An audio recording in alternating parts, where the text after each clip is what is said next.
Welcome to Authors in Your Pocket, a literary show brought to you by Tricom Podcast.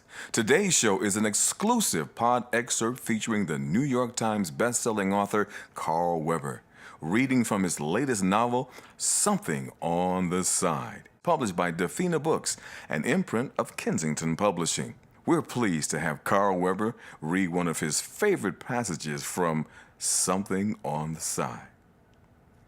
I love my life. I love my life. I love my marriage. I love my husband. I love my kids. I love my BMW, and I love my house. Oh, did I say I love my life? Well, if I didn't, I love my life. I really love my life. I stepped out of my BMW X5, then opened the back door and picked up 4 trays of food lying on a towel in the back seat. I only had 20 minutes before the girls would be over for our book club meeting. But I'd already dropped off my 2 kids, Michael and Lisa, at the sitter, so they weren't going to be a problem. Now all I had to do was arrange the food and get my husband out of the house. The food was easy thanks to poor Freddie's Rib Shack over on Linden Boulevard in South Jamaica. All I had to do was remove the tops of the trays of ribs, collard greens, candied yams, and macaroni and cheese.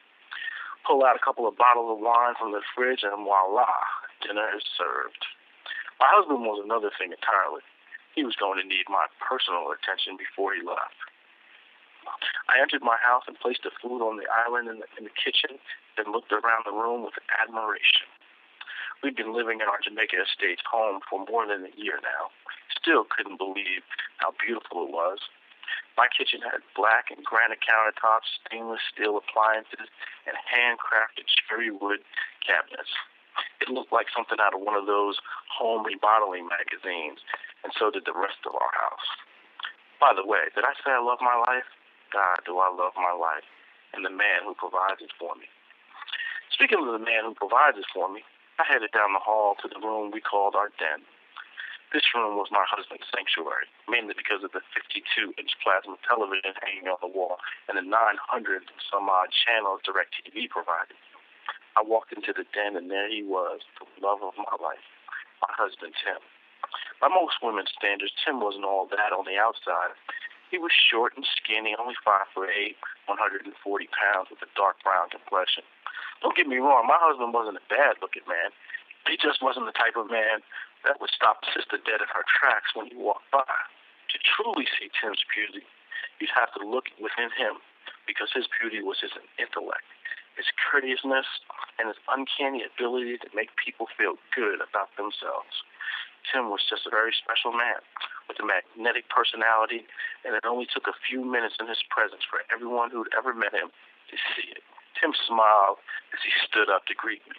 "Hey, sexy," he whispered, staring at me as if I was a celebrity and he was starstruck. "Damn, baby, your hair looks great." I blushed, swaying my head from side to side to show off my new $350 weave. I walked further into the room. When I was close enough, Tim wrapped his arms around me and gave my full-figured waist a squeeze. Our lips met, and a warm sensation flooded my body as his tongue entered my mouth. Just like the first time we'd ever kissed, my body felt like it was melting in his arms. I loved the way Tim kissed me. His kisses always made me feel wanted. When Tim kissed me, I felt like I was the sexiest woman on the planet.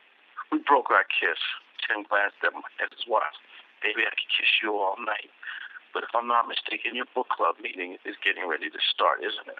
I sighed to show my annoyance, and then nodded my head. "Yeah, they'll be here in about 10 minutes. Well, I better get out of here then. You girls don't need me around getting in your hair. My virgin ears might overhear something that they're not supposed to, and the next thing you know, I'll be traumatized for the rest of my life. You wouldn't want that on your conscience, would you?" He chuckled. "Hell no, not if you put it that way, because, honey, I am not going to raise 2 kids by myself, so you need to make yourself a plate and get the heck out of here." Something on the Side is published by Defina Books and the imprint of Kensington Publishing, and will be available on January 29th wherever books are sold. Learn more about Carl Weber by visiting www.carlweber.net.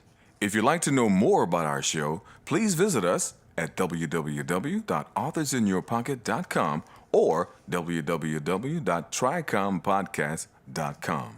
Thanks for listening. I'm Waleed Muhammad with Tricom Podcast, dedicated to putting authors in your pocket.